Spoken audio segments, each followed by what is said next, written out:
በስመ አብ ወወልድ ወመንፈስ ቅዱስ አሐዱ አምላክ አሜን። በግንቦት ወር የሚነበብ ዜና ሥላሴ። አንድ አምላክ በሆኑ በአብና በወልድ በመንፈስ ቅዱስ ስም በግንቦት ወር የሚነበብ የአብን የወልድን የመንፈስ ቅዱስን ድርሳን መጽሐፍ እንሆ እንጀምራለን። የሰው ልጆች ሆይ እነግራችኋለሁ፣ በኀጢአተኛ ሰዎች መንገድ አትሂዱ። ከደግ ሰው ጋር የሚጫወት ደግ እረኛ ይሆናልና። ነቢዩ ዳዊት ከጻድቅ ሰው ጋር ከዋልክ ጻድቅ ትሆናለህ፣ ከተመረጠ ሰው ጋር ከዋልክ የተመረጠ ትሆናለህ።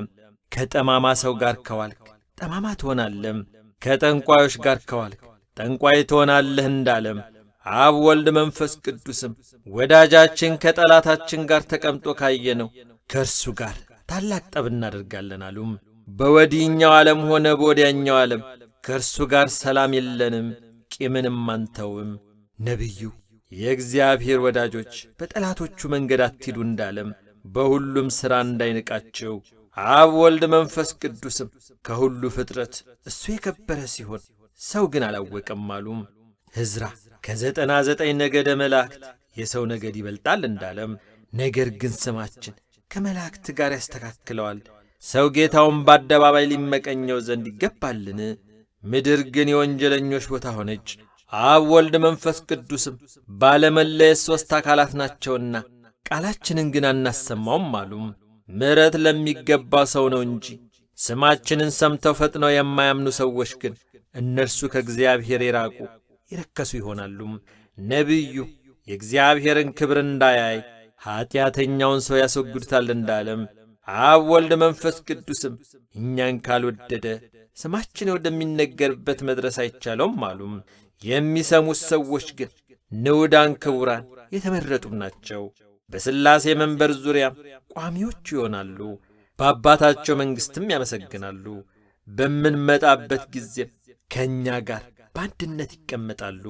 ያለ ውሸት በእውነት በንግሥና መንገሥን ይስተካከላሉ ወይም ተስተካክለው ይታደላሉ። ከእኛ ጋርም ይጫወታሉ። ፈጥናችሁ ስለምን አታምኑም? ሰው ሆይ ልብን አታሃልና ጌቶችን የማታደንቅ ስለ ምንድን ነው?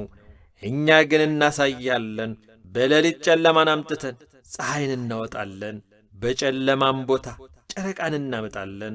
ሙቀቱንም ቀዝቃዛ እናደርገዋለን፣ የተጠሙትንም ውሃ እናጠጣቸዋለን። ለተራቡትም ኅብስትን እንመግባቸዋለን፣ የጠገቡም እናደርጋቸዋለን። ነቢዩ እግዚአብሔር እንደወደደ ያደርጋል እንዳለም የተቸገሩትንም ከወደቁበት መሬት እናነሳቸዋለን። የወደድነውንም ብንሠራ የሚከለክለን የለም። ይህን ክፉ አደረጋችሁ፣ ይህን መልካም አደረጋችሁ የሚለን የለም። ነገር ግን በምድር ላይ ያለ ሰው ስማችን አዛውሮ ቢያቃልለው ከመንግሥታችን ሊያዋርደን አይችልም። ኋላ በመጣን ጊዜም ይህንንም ሲሉ መላእክት ሰምተው አብ ወልድ መንፈስ ቅዱስ በመቈጣታቸው ደነገጡና ጮኹ፣ አፋቸውንም ከፈቱና ለሥላሴ ምስጋና፣ ክብር፣ ጌትነት፣ መንግሥት፣ ስግደት ይገባል እያሉ አመሰገኑ። በጎ ነገሮችን የምትሠሩና ያለ ዋጋ ብርሃናትን የምታመጡ ሆይ በሰማያት ሳይገባቸው ሰዎችን ታከብራላችሁ አሉ። አብ ወልድ መንፈስ ቅዱስ ሆይ ወደ ነፍሳችንና ወደ ሥጋችን እንዳይቀርቡ ያጋንንትን መርዛቸውን ታጠፉ ዘንድ እኛን ለምናችኋለን። በቀንና በሌሊትም ሁላችን ሕዝበ ክርስቲያንን ጠብቁን ለዘላለሙ በእውነት አሜን።